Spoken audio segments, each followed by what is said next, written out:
Mabini's life and colonial heritage.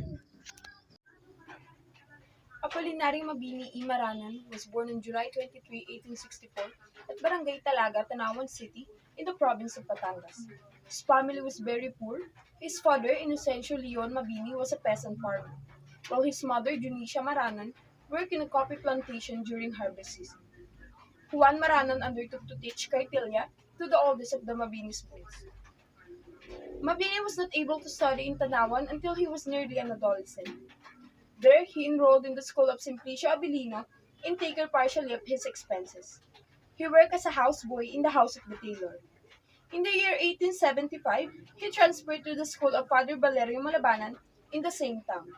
There, he studied Latin and completed few years of secondary education.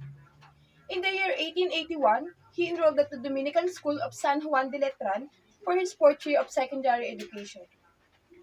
In 1882, Mabini was forced to go back in his province in Batangas because of the cholera outbreak in Manila.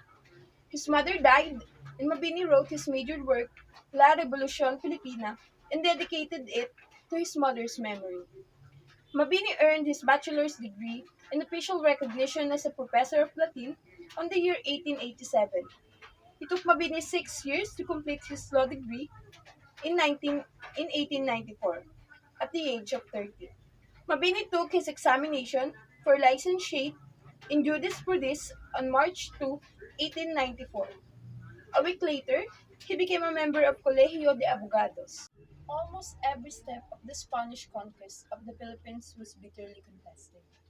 The aims of conquest were frank and unambiguous: to convert native inhabitants to Catholicism and to increase territorial domains of the Spanish monarch. Spaniards attempt to reduce the Filipino into becoming loyal subject of Spanish sovereignty and obedient Christian.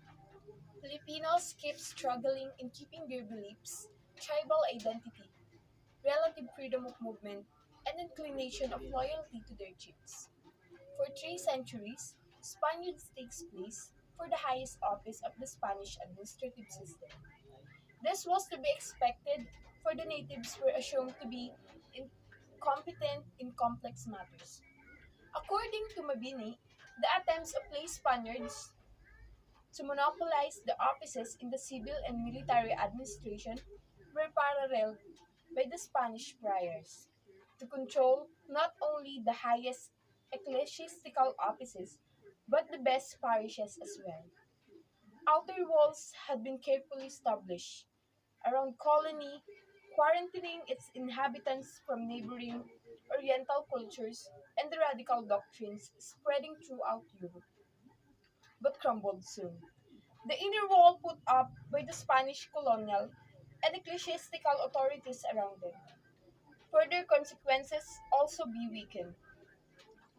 The opening of the Suez Canal in 1869 allowed greater and faster communication with the Spain and other parts of Europe, and opening of the Manila to the world commerce.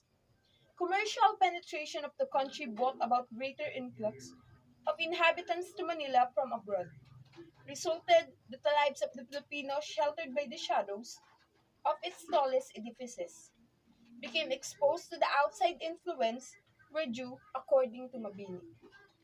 The reestablishment of the monarchy under Amadeo de Savoy, after a short-lived provisional government, brought a reactionary governor into the Philippines after De La Torre.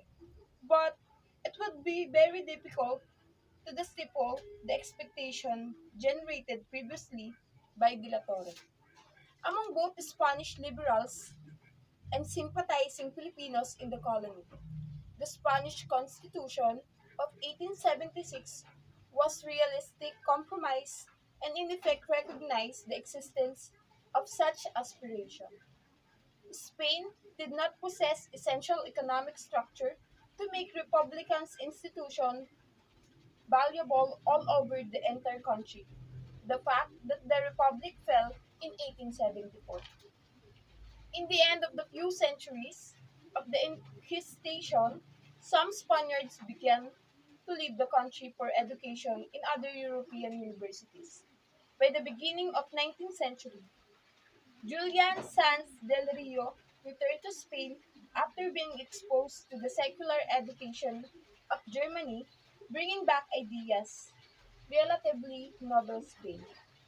The ideas of the generation of 68 exemplified in the speeches and writings of Salmeron and orations of Castellan.